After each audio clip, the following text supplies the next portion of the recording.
E aí, pessoal, quem tá falando aqui é Maiara, a professora de geografia de vocês. E hoje eu vou falar um pouquinho sobre a formação do espaço geográfico brasileiro, conteúdo do sétimo ano que vocês já viram em sala. Bem, a formação do território brasileiro iniciou-se no século XVI, quando os portugueses ocuparam a parte da América que lhes cabia, de acordo com o Tratado de Tordesilhas. Mas o que foi o Tratado de Tordesilhas? Ele foi realizado na cidade espanhola de Tordesilhas, em 1494, para definir o domínio de Portugal e o da Espanha sobre as terras do continente americano. Lembrando que, no início das grandes navegações, esses foram os primeiros estados nacionais a ter controle sobre toda a faixa de oceanos e de conquista de novas terras. Esse tratado definia que as terras teriam uma linha imaginária cortando o território do Brasil e as terras a leste pertenceriam a Portugal e as terras a oeste pertenceriam à Espanha.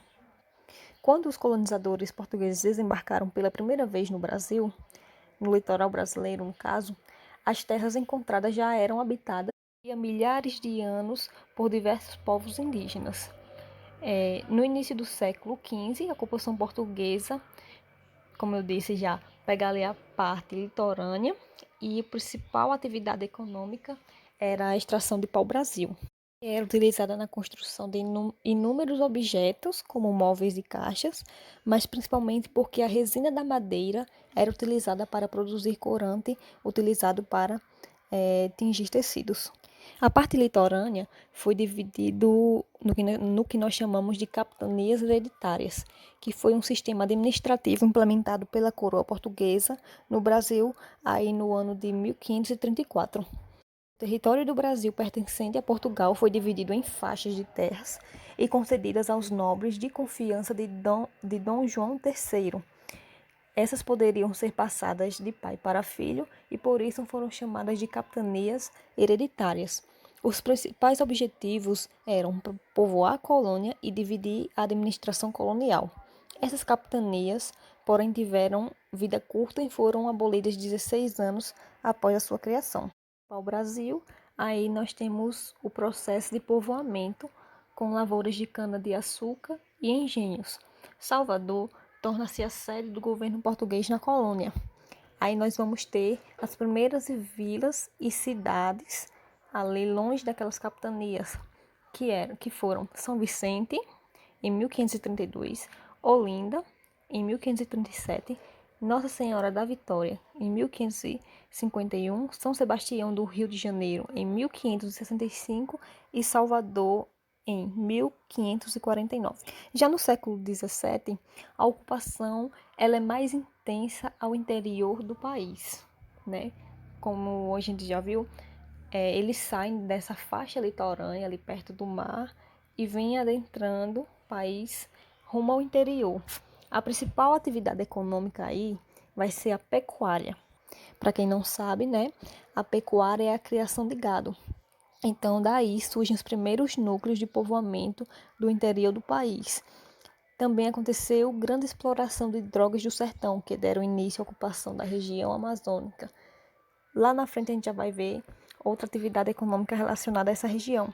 Então, essas descobertas rumo ao interior, com a criação do gado, também eles descobriram jazidas de ouro e diamantes nos estados de Minas Gerais, Mato Grosso e Goiás. A partir desse novo modo de produção econômica, a sede do governo português, que antes estava lá em Salvador, ela é transferida para o Rio de Janeiro, porque ali na região sudeste e região centro-oeste é onde ali a economia estava fluindo bem mais rápido. Então, estradas e caminhos foram abertos e o espaço ocupado pelos portugueses ultrapassou a linha do Tratado de Tordesilhas.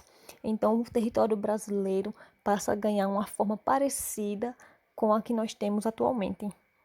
No século XIX, nós já temos aí a independência do Brasil, em 1822, e nós passamos a ter outro ciclo de economia bastante importante, que no caso vai ser o café. O café ele vai ganhar aí agora da cana-de-açúcar. Os principais estados que produziam café eram Rio de Janeiro, Espírito Santo, Minas Gerais e São Paulo. Em contrapartida, no norte, a exploração de borracha, principalmente no estado do Amazonas, também ganha força. E um novo produto é introduzido no Nordeste, que é o algodão. Essas atividades aí durante o século XX tomou-se impulso na atividade industrial, onde a obra passa a deixar o campo para ir para as cidades em busca de emprego. Esse aí já é conteúdo para uma próxima aula.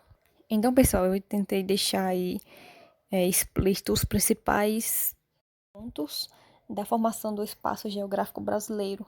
Vídeo, quantas vezes for necessário, leiam o capítulo do livro correspondente a esse tema e, em caso de persistir dúvidas, não deixem de me procurar, mandem mensagem, vamos agendar aí uma videochamada, mas vamos manter nossos estudos em dias.